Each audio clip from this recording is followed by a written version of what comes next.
Oi, gente! Nós estamos falando sobre o que é órfão e filhos. O primeiro ponto que nós passamos foi conhecendo da onde nós viemos, a nossa origem, saber a nossa identidade e que Deus nos escolheu antes da origem do mundo. O segundo foi ter uma perspectiva dessa santidade, que a santidade ela vem pela natureza do espírito e não pelas nossas ações. O terceiro foi passando por dificuldades, os obstáculos e como nós reagimos como filhos.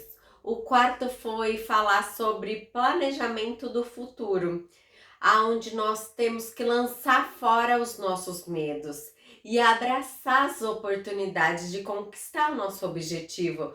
O quinto foi manter os olhos no próximo, ou seja, nós temos que pedir perdão e perdoar e saber a diferença entre que cada um tem a sua qualidade, o talento, um propósito. O sexto foi como nós nos comportamos quando nós fomos machucados e nós temos que decidir perdoar.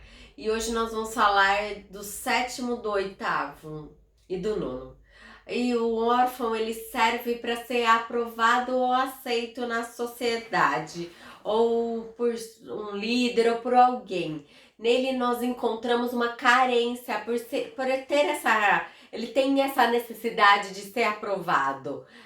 Caso isso não aconteça, ele se sente coagido, com medo de abandono, de perseguição. As suas obras, eles são baseadas na religião e nessas obrigações.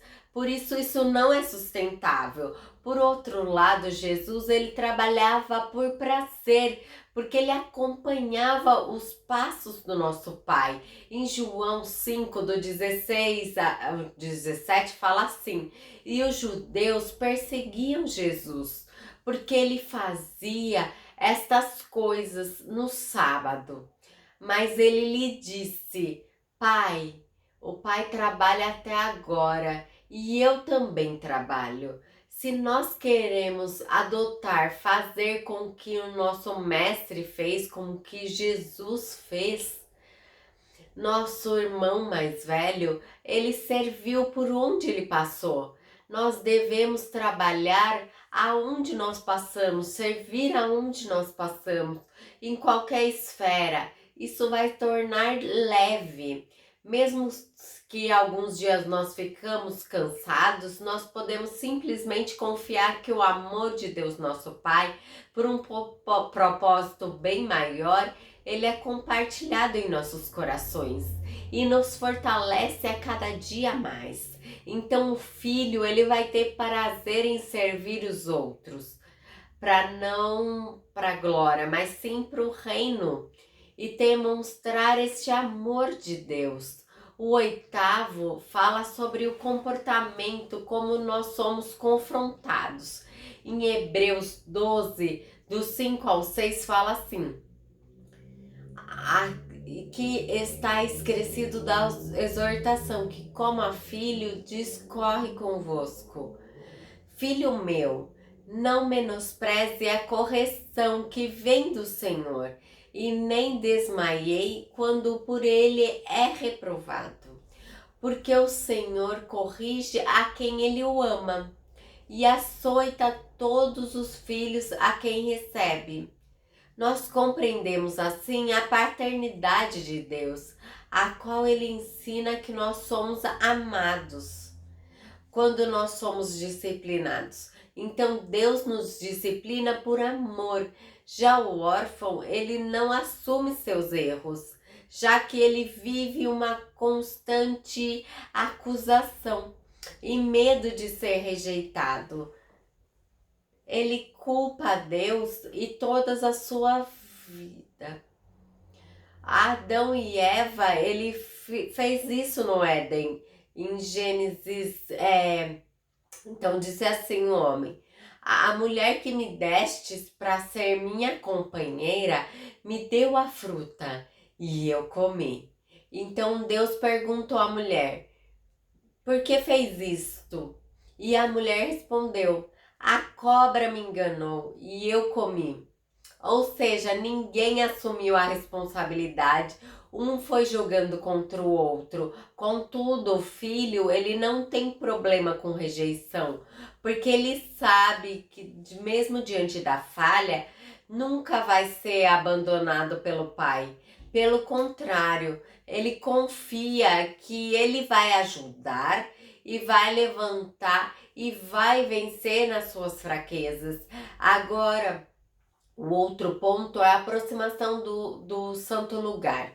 Uma pessoa que tem uma mentalidade de órfão, ela não consegue desfrutar essa mentalidade desse relacionamento com Deus. Ele depende de eventos, conferências para se sentir mais perto dele.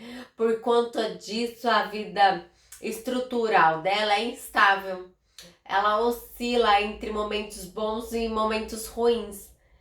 Mas o filho, ele entende que as escrituras, que é o livro sagrado, o que está em Hebreus 10, do 19 ao 22, que diz assim: indo, pois, irmãos, intrepidez para entrar no Santos dos Santos pelo sangue de Jesus, pelo novo e vivo caminho que ele nos consagrou pelo véu, isto é, pela sua carne, e tendo grande sacerdote sobre a casa de Deus, aproximando-se de si com sinceridade de coração, em plena certeza de fé, tendo o coração purificado de má consciência e lavado o corpo com água pura.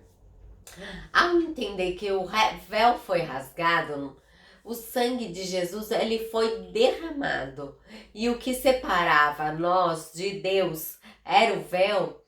Então o filho ele desfruta desse relacionamento diário com seu pai, porque o Jesus ele que nos intercede, ele que nos estabelece essa comunicação. Sua estabilidade não está em sentimento ou situação. Ela está baseada, portanto, e com uma convicção que o justo ele vive pela fé. Então, a nossa maior prioridade como filhos, desde a primeira hora do dia, nós devemos estar fazendo este relacionamento com Deus. Chegar à presença dele, reconhecer que a presença dele e que nós dependemos disso. E fazer isso acontecer independente de revelação, de decisão, de tomada de decisão. Nós temos que fazer esse relacionamento diário com Deus. E o 10 é sobre o comportamento na presença de Deus. Os órfãos, eles impedem de ter esse discernimento na presença de Deus, porque ele tem uma mentalidade que ele não fica confortável diante dos cultos ou num lugar secreto com Deus. Ele não sente o mesmo que a pessoa do lado. Ele não sente a presença de Deus. Ele não se entrega completamente por causa da desculpa e da rejeição que ele carrega. O órfão, ele despreza essa atenção. E ele critica, ele observa como os outros agem e reagem. E na verdade o filho, ele não age dessa forma. Ele se sente totalmente livre diante do Pai para prestar culto e adorar a Deus. Esta maturidade ele acaba gerando um ambiente propício para ele sentir a vontade de Deus e ficar à vontade, não importando com que as pessoas vão falar ou vão ver. O filho, ele sabe com que Deus ele tem uma porção especial cada dia. Ele não se prende às comparações. Assim, ele caminha valorosamente nos lugares dos santos, porque ele sabe que ele crescerá nessa revelação da sua identidade. Então procure essa semana que os pensamentos que você tem, se é de órfão ou se é de filho, e que Deus possa abençoar o dia de vocês. Dê um like e se inscreva no nosso canal.